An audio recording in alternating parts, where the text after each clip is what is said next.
The ideas expressed in the following presentations are those of the speakers and do not necessarily reflect the views of ACI or its committees. ACI web sessions are recorded at ACI conventions or other concrete industry events and will be made available for viewing free of charge for 1 week.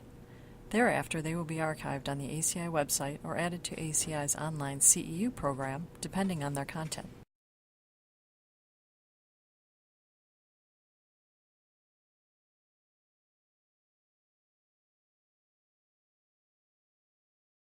So our next presenter is Mr. Farhad Panthaki, and the presentation is titled Load Rating for an 87-year-old Reinforced Concrete T-Beam Bridge.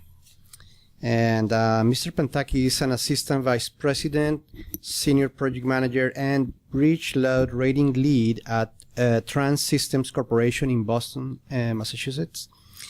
As a licensed PE with 26 years of bridge engineering experience, he has performed or managed load ratings for hundreds of fixed and movable bridges from simple to complex structure types, including continuous trusses and suspension bridges for numerous bridge owners and state DOTs. He is experienced with LRFR, LFR, and ASR methods and various bridge types such as steel, concrete, timber, iron, and masonry. His experience also includes bridge inspection, bridge rehabilitation design, and construction phase services. Please welcome Mr. Panthaki.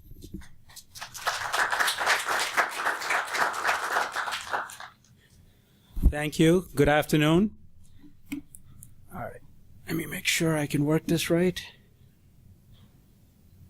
Okay, it's moving here. Oh, okay. Okay, there we go. All right, so the presentation is going to focus, as it says, on the load rating of an 87-year-old reinforced concrete T-beam bridge.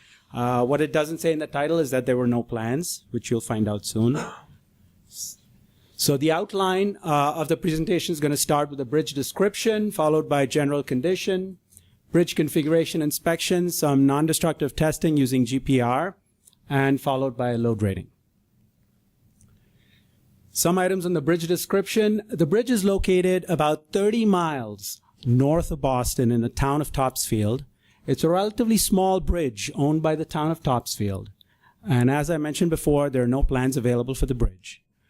Because of that, we don't know the original design loading. The bridge carries a relatively small local road, Salem Road, over the Ipswich River. Date of construction is 1931. And the reinforced concrete T-beam structure has two simple spans, 25 feet, center to center bearing.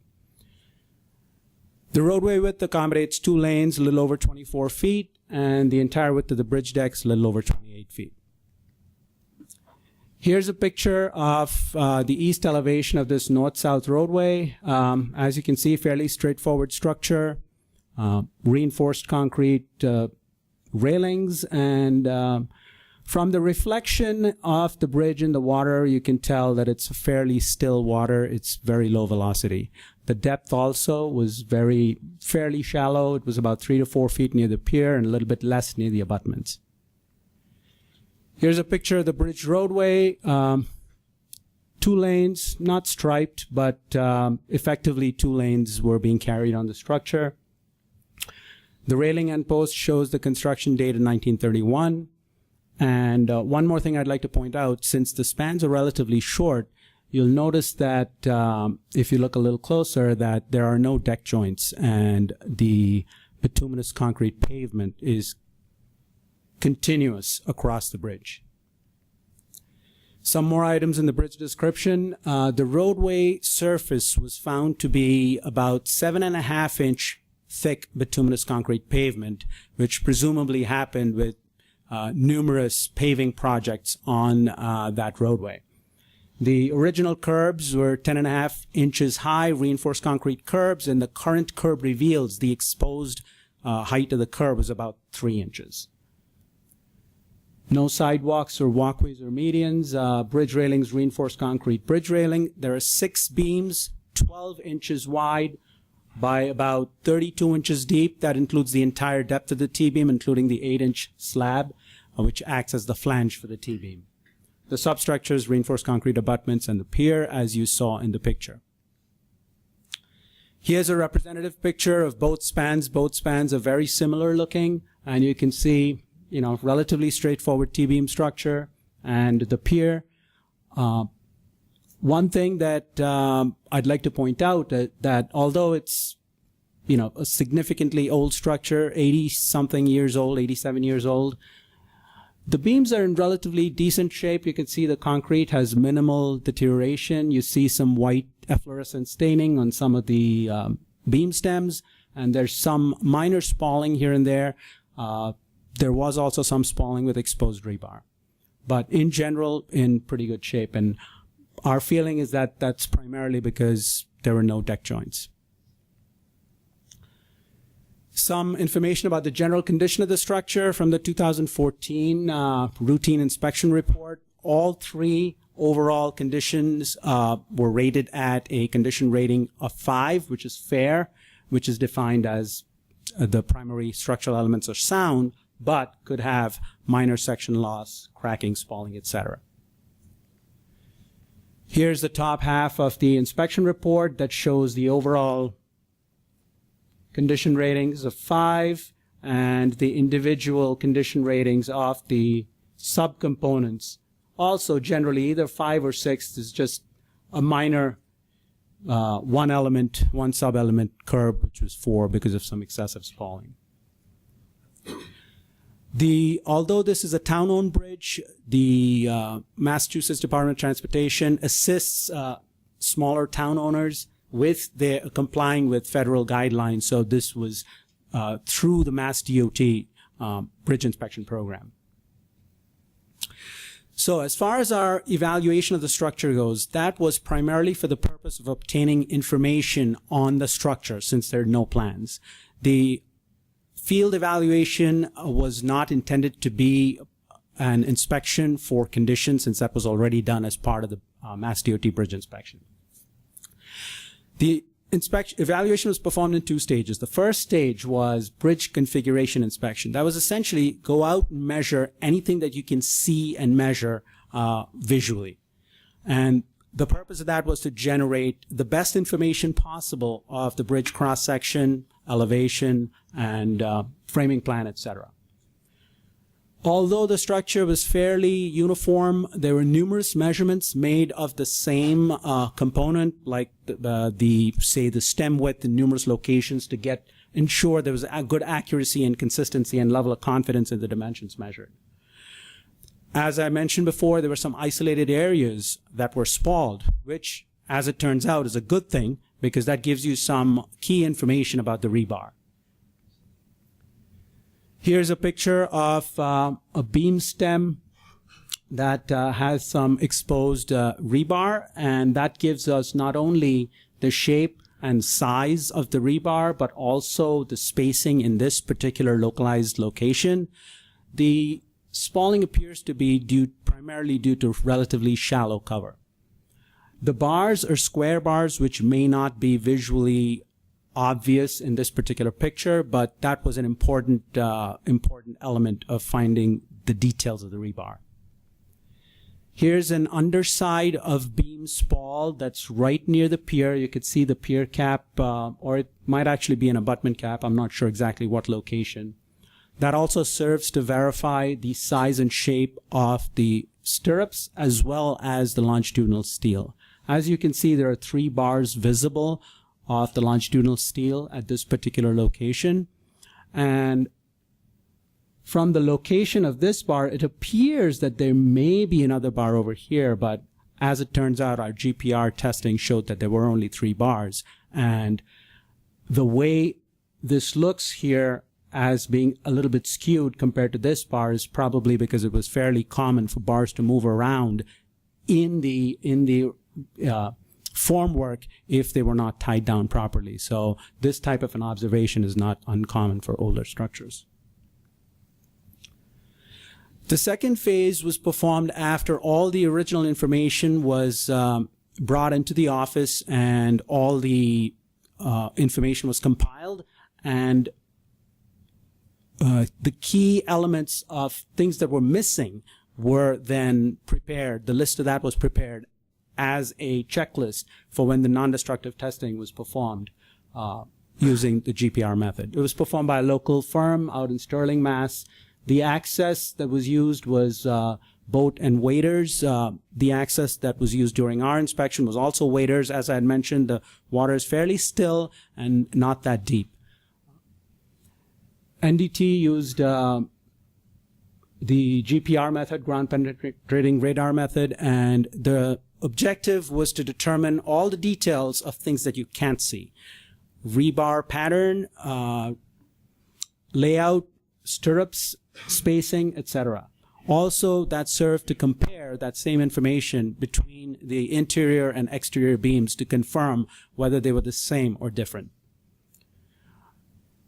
GPR testing on the top of deck provided information about the overlay thickness as well as the deck thickness.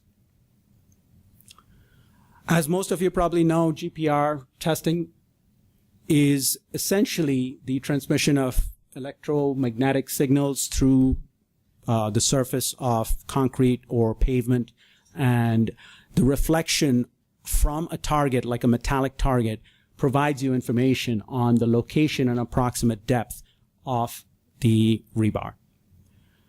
One limitation of this is that it cannot determine the size of reinforcing.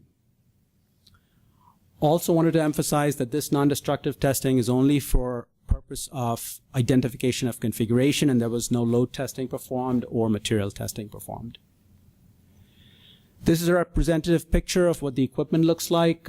Essentially similar pieces of equipment consisting of this wheeled unit here and here.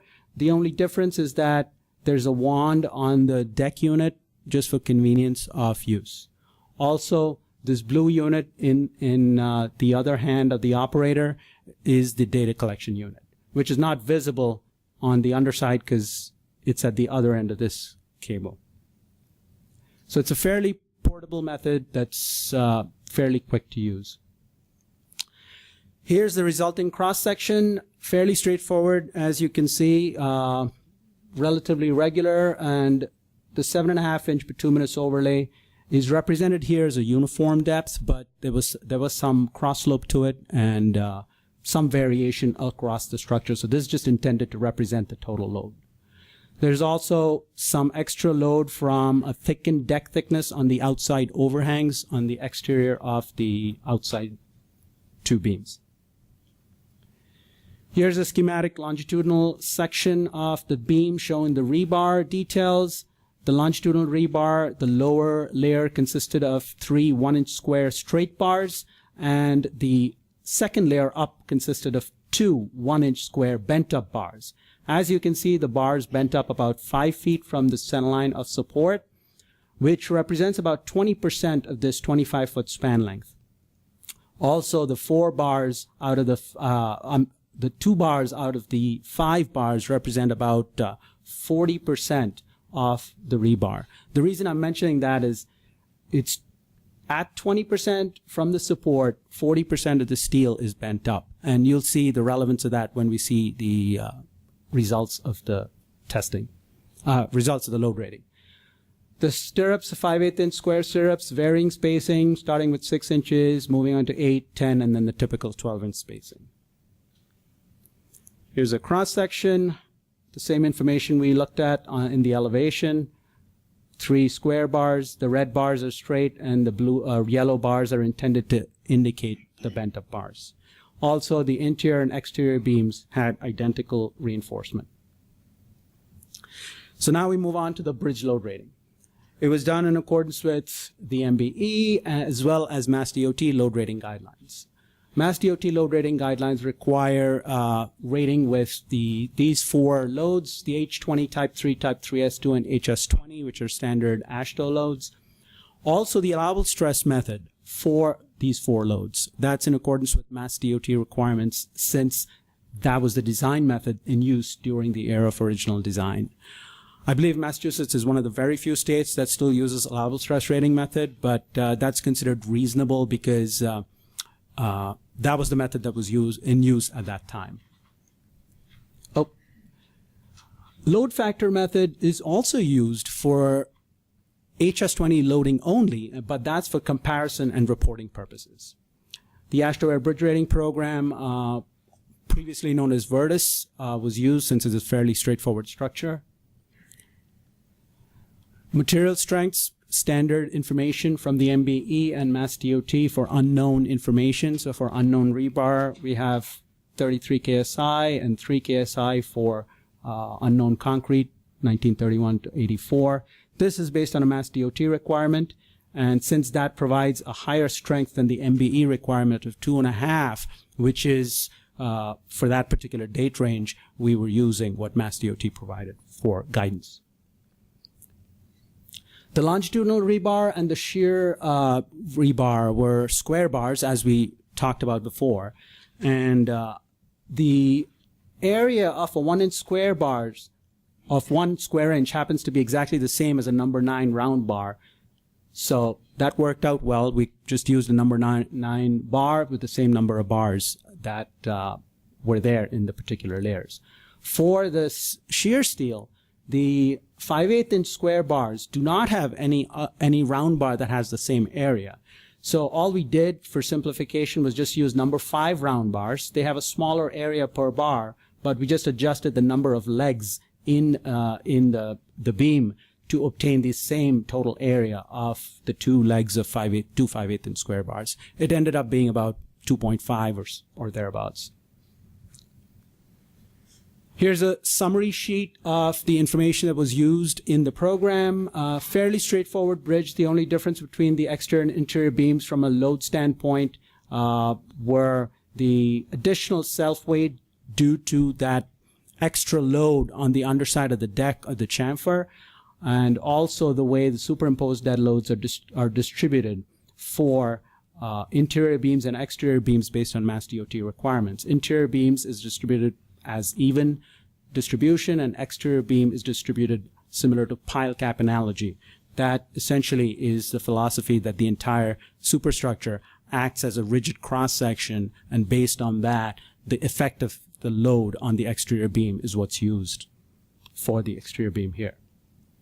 Wearing surface, as you can see, is a significant load because it's 7.5 inches thick, and then the live load distribution factors in accordance with AASHTO. Figure out how to advance this. There we go. So this is a screenshot of the AASHTO model tree is shown as shown in two halves. The left side is the top portion of the tree, describing the model, mostly general information, materials, etc., shape of the parapet, impact factors, etc. The right side of it, which follows from underneath this part of the tree, describes the bridge-specific information, including framing plan, structure typical section, all the rebar information, and then the specific information for each beam. Only one beam, one exterior beam and one interior beam was modeled, with the other beams essentially being represented by the corresponding beam that was rated. Here's an AASHTO generated framing plan of what it looks like when all the information is put in. Fairly straightforward. Here's a cross-section that essentially is representative. You'll notice that chamfer on the exterior is not modeled here. That's just considered dead load, so for simplicity, it's not shown here. Here's a beam elevation showing all the varying spacings. And here are the allowable stress rating results. So before we look at some of the numbers, a word about the shading.